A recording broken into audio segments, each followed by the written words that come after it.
về với các vui mơ thì ngôn điều đôi tay ra.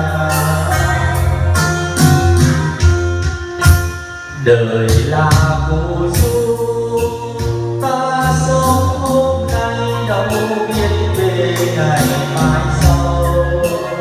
Hãy dành cho nhau bao nhiêu niềm vui đang có, không cần ghé ngoan thù, chẳng ngàn nỗi đau lừa, vì kiếp người sẽ vội qua.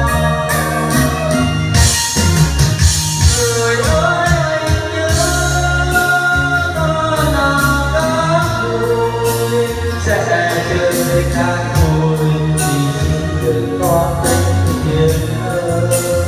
Đời như giấc mơ, đường mơ ta đâu ngờ, hỏi ai có bao giờ không trở về các vui đâu. Cuộc đời là bao, hãy nên thương nhau với bằng tất cả ngọn ý, để rồi một mai khi ta lìa xa nhân thế, không lo lắng buồn, chẳng nỗi tiếc nuối tìm, chưa thể giữ nơi đơn nhau. Để rồi một mai khi ta lìa xa